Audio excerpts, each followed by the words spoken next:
to another episode of the NCO Journal podcast. I'm Sergeant Jared Woods.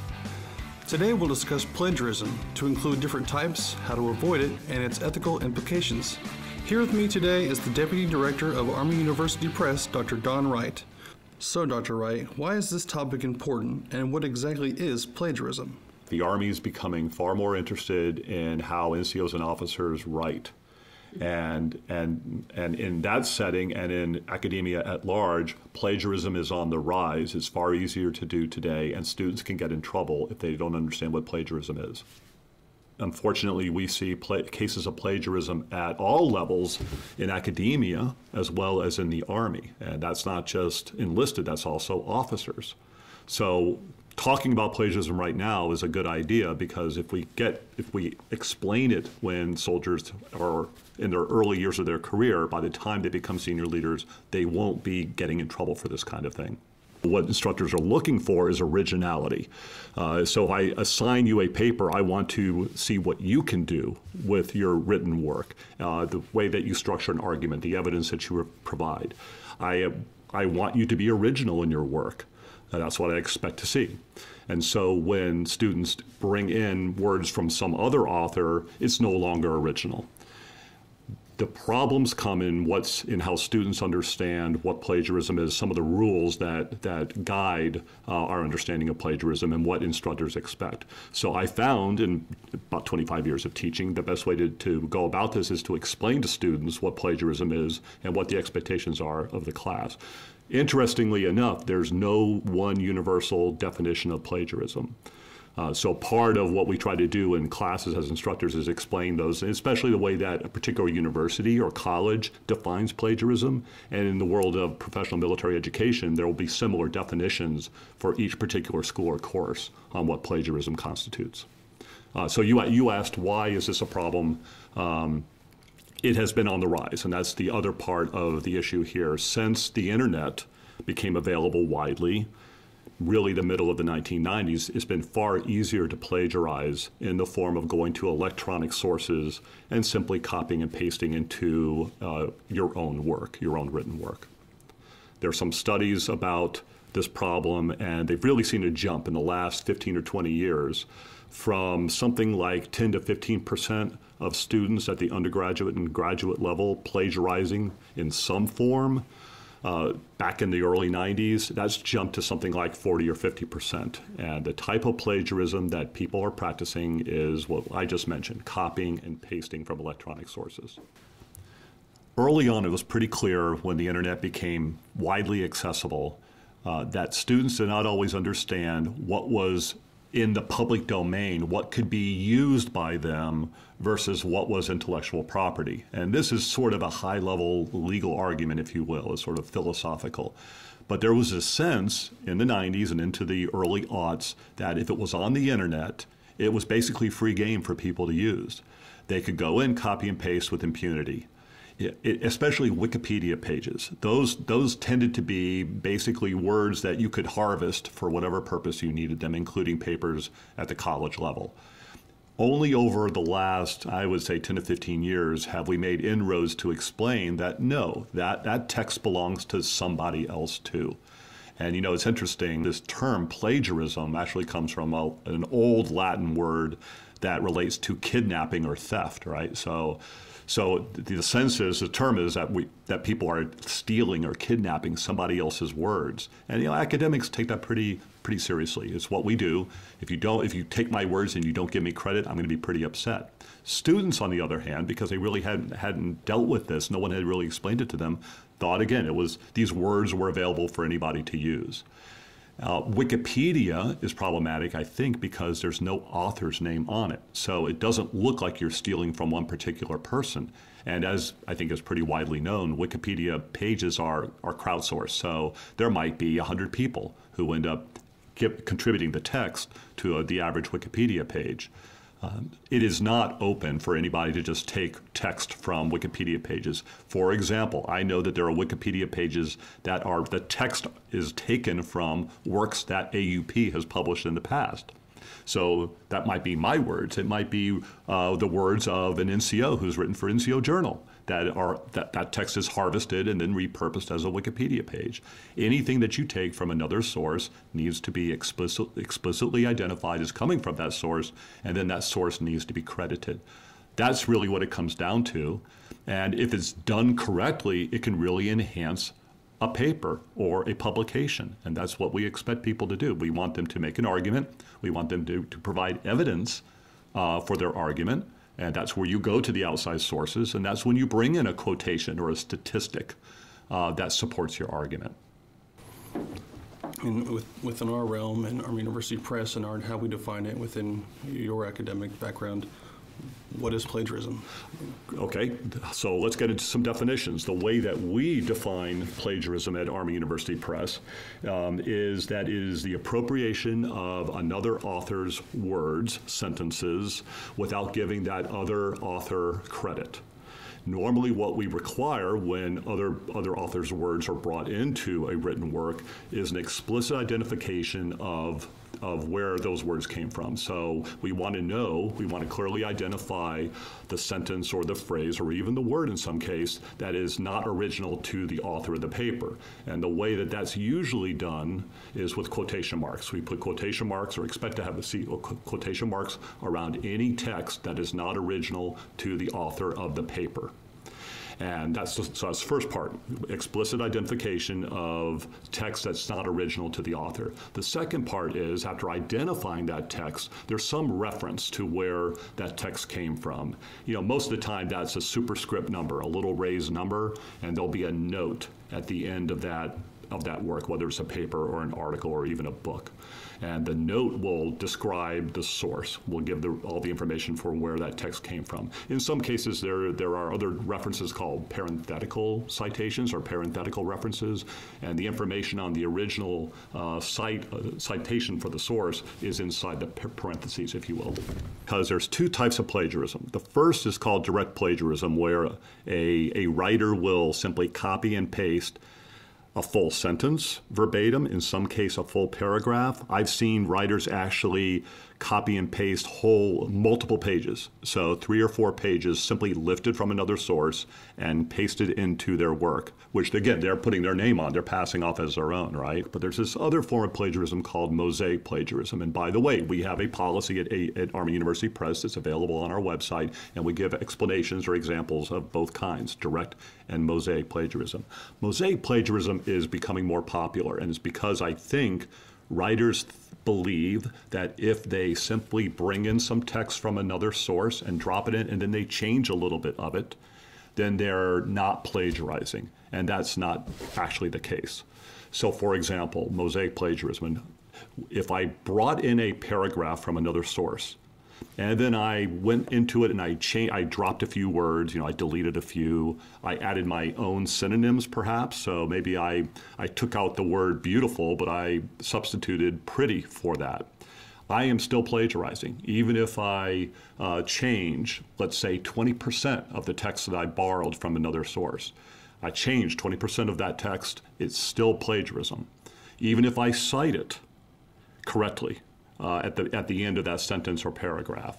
And again, why is it becoming more popular? I think because writers believe that they can avoid being accused of plagiarism by doing this. In some cases, we see full paragraphs that are simply sentences lifted from other sources. So for example, if an author takes the first sentence from one source, takes the second sentence from a second source, and then a third source providing the last sentences of that paragraph, they don't put any quotation marks in there. That is an example of a paragraph that's built by mosaic plagiarism. There is an academic norm out there about self-plagiarizing or citing yourself. It's a norm, so it's not really written down, and different disciplines within academia feel about it in different ways. I can tell you in the humanities, it's not considered proper to cite yourself, at least very often in an article or a book. what you want to do is give credit to other people who are working on the same topic and explain how your interpretation of that particular subject might differ a little bit. And so you're sort of getting the whole community involved. And to cite yourself is a little too self-referential, not considered to be proper. Self-plagiarism is a little bit different. It's sort of related. Self-plagiarism, well, some people say that's an oxymoron because if I've written the words, they're mine. It's my intellectual property. I can use them any way that I want. So self-plagiarism is not exactly the right term. What we're talking about is writers who recycle their own text. And so they'll take text from a previous book or a previous article, and they'll bring it pretty much verbatim into a new work. And they'll be suggesting, by publishing a new work, they're suggesting this is new research, this is new interpretation. So if all you're doing is recycling from an old work, you're really breaking norms. You're really going against what the norms and expectations are of the profession. So self-plagiarism is not a great term. Maybe a better term would be recycling text. And that's also looked down upon, frowned upon by communities of peers in academia. It's unethical within the terms or within the context of that particular community. And so what happens when this occurs is the peers will criticize that person. They will be, their book or their article will be reviewed poorly. In the course of reading a review of that book, somebody will bring up the fact that a lot of this new work is repetitious. It's essentially the same argument he or she made in the previous 3 books. And therefore their reputation will suffer if they do self-plagiarize. As far as self-citing, you can get the same kind of issue where a historian or a political scientist, somebody like that who cites too many of their own works will definitely get a reputation for doing that, and their reputation will suffer because of that. Can you talk a little bit about paraphrasing and how that might come into play with what we're talking about? Yeah, most definitions of plagiarism talk about the borrowing of text or ideas from authors without giving attribution. This gets a little bit more complicated when you're talking about paraphrasing. Usually you're talking not so much about specific words, it's more about ideas. So in my field, history, if a particular historian has a new interpretation of why the United States won the Second World War, let's say, and it's original to that historian, I can't, as somebody who reads that historian's book, simply borrow that idea and pass it off as my own. So if I'm not talking about exactly copying his words, I'm talking about passing off his interpretation, his idea, as my own idea. Now I can bring it into a paper that I'm writing, but I'd want to give that historian credit for it. How can someone avoid plagiarism? The answer to that question gets back to why people plagiarize in the first place. My sense after teaching for 25 years and reading countless student papers, and I've taught 18-year-olds, I've taught adult undergraduates, I've taught military officers in the world of professional military education. I've seen plagiarism at all those levels. And it seems to me that the problem is writing is hard work. And so people, being humans, look for shortcuts. And to borrow other people's text instead of writing your own sentences or paragraphs seems to be a temptation that a significant number of people can't avoid. They are often are against a deadline.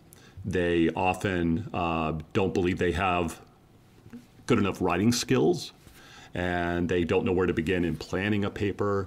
So to get back to your question, how can we avoid this? I think the best way is to plan your written work way out in advance. Don't put it off to the last minute. Understand what the rules of plagiarism are, what the definitions are, and understand how your particular instructor it will look at those rules and look at your paper. In many cases, instructors will use Grammarly or Turnitin, other software, to detect plagiarism, and they will let you know that ahead of time, but that doesn't prevent the student, him or herself, using that same software to look for plagiarism that they might have committed before they turn the paper in.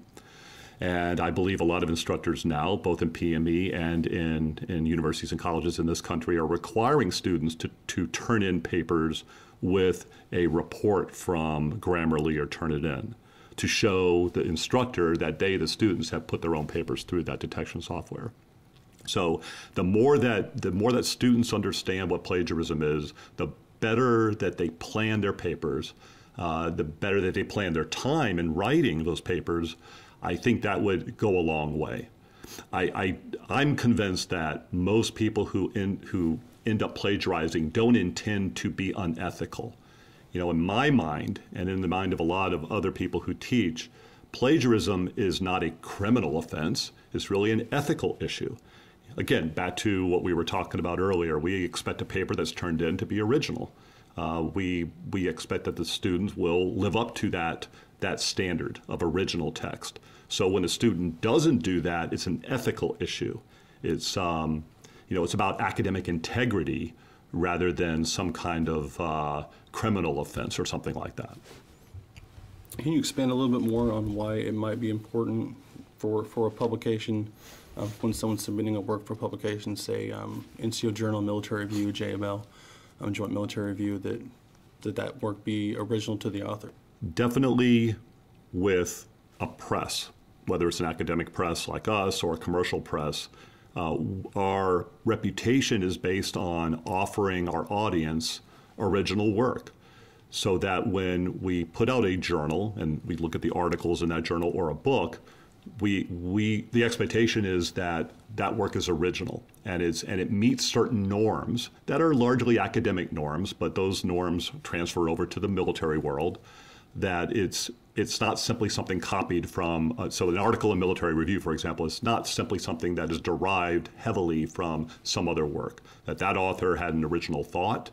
The author went about writing using original sentences and paragraphs, and building on their idea. They are offering something new, well-researched, that lives up to these norms. So for us, it's very important to make sure that when we put out a book, it meets those norms. And one of the ways that we try to do that is when an article is submitted to one of our journals or a book manuscript is submitted to us, we do put it through the plagiarism software. In our case, we use Grammarly. As I mentioned, there's other software out there as a way to get a sense of where this manuscript is. Are there problems? Are they perhaps problems that can be easily remedied? Did the author not fully understand what our policy is?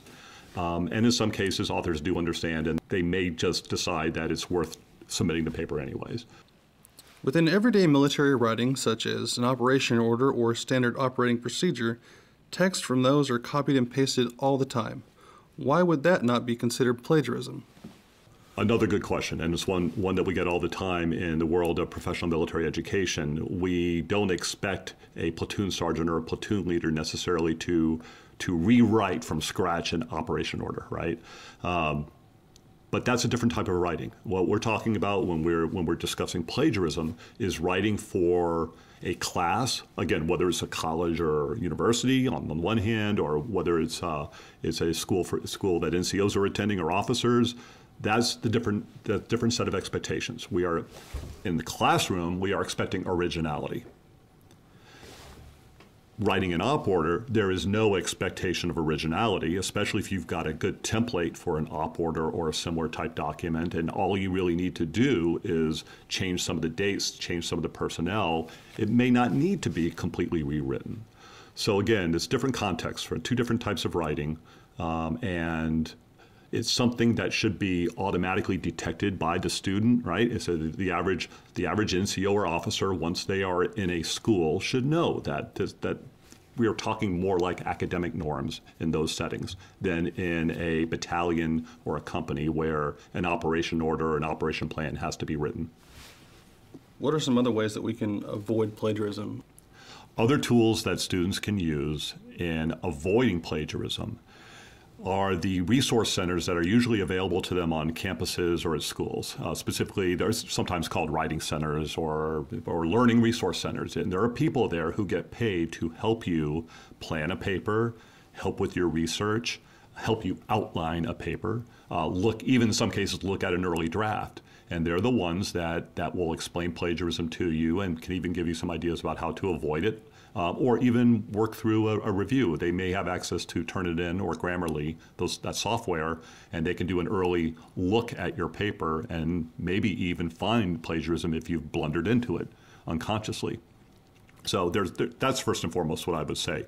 But again, this goes back to understanding what plagiarism is. So if you don't understand, if the instructor is not clear about it, if there's no statement of what plagiarism is either in a course syllabus, or most universities and colleges will have their academic integrity policy posted online somewhere. Often you can go to that statement, that policy statement, and you will see a very clear definition of what plagiarism is and academic integrity. They'll talk about cheating, they'll talk about these kinds of things. So if it's still unclear after all of that, go talk to your instructor. If you have written a draft of your paper and you think there might be a problem, don't hand it in until you've asked your instructor about it. Show them what you might be concerned about and let the instructor come back and say, no, you've clearly crossed the line here. Here's a way to correct it. This is pretty straightforward. I think probably for the people who end up plagiarizing, there's a significant proportion that did not intend to plagiarize. They just don't understand it. And that could be addressed if they just went to the instructor early enough to find out how to avoid this. There might be some out there who choose to completely avoid any chance of plagiarism and simply not submit an article to the NCO Journal or Military Review, for example. What advice would you give to those who are hesitant to submit an article for publication?